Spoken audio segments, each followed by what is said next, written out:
आए मेरे जान प्यारे दमान आंखों की तारा आसमान की चांद मेरे जान पाकिस्तान। এই মোবাইল ফোন কে দিয়েছে?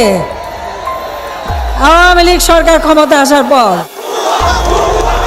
গত 5ই আগস্ট ছাত্র জনতার আন্দোলনের মুখে দেশ ছেড়ে পালিয়ে ভারতে আশ্রয় নিয়েছেন সাবেক প্রধানমন্ত্রী শেখ হাসিনা।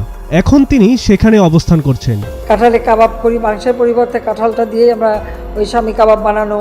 আগামী 18ই সেপ্টেম্বর থেকে ভারতের মাটিতে থাকার বৈধতা হারাতে যাচ্ছেন তিনি।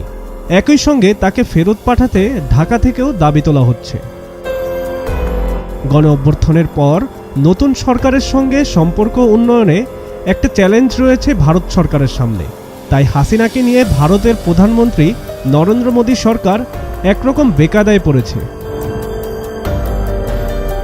বাংলাদেশের সাবেক প্রধানমন্ত্রী শেখ হাসিনাকে ভারতের কাছে ফেরত চাওয়া হতে পারে বলে জানিয়েছেন অন্তর্বর্তীকালীন সরকারের পররাষ্ট্র উপদেষ্টা তৌহিদ হোসেন। উপদেষ্টা বলেন, শেখ হাসিনার বিরুদ্ধে অনেক মামলা হয়েছে, তাই তাকে বিচারের মুখোমুখি করতে ফেরত চাওয়া হতে পারে। যদি লিগ্যাল প্রসেস থেকে একটা প্রশ্ন আসে তাহলে আমরা তো ফেরত চাই।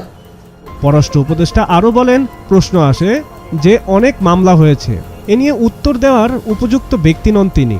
যদি স্বরাষ্ট্র মন্ত্রণালয় এবং আইন মন্ত্রণালয় থেকে শেখ হাসিনাকে ফেরত চাইতে অনুরোধ আসে, তাহলে ভারতের কাছ থেকে ফেরত চাইতে হবে। আইন আদালত আমাদেরকে বলে যে তাকে ফেরত আনার জন্য ব্যবস্থা করবো, ব্যবস্থা করার চেষ্টা করব। তৌহিদ হোসেন বলেন, শেখ হাসিনাকে যদি ফেরত চাওয়া হয় তাহলে ভারত সরকারের জন্য বিব্রতকর পরিস্থিতি সৃষ্টি করবে। অনেকেই কিন্তু মাংস খেতে চায় না, মাংসের পরিবর্তে এখন কাঁঠাল। পররাষ্ট্র উপদেষ্টা জানান, ভারত সরকার বিষয়টি সম্পর্কে জানে এবং বিষয়টি তারা বিবেচনায় রাখবে। নিজ স্বার্থ বজায় রেখে বাংলাদেশ পৃথিবীর সব দেশের সঙ্গে বন্ধুত্ব সম্পর্ক গড়তে চায় উল্লেখ করে পররাষ্ট্র উপদেষ্টা বলেন, আমাদের নীতি হলো জাতীয় স্বার্থ সুরক্ষা রেখে সব দেশের সঙ্গে ভালো সম্পর্ক রাখা, কারোর সঙ্গে শত্রুতা নয়, আমাদের সবার সঙ্গে বন্ধুত্ব চাই। এখন আস্তে আস্তে সবকিছু নরমাল হয়ে আসবে এবং সেই নরমালের অংশ এটা।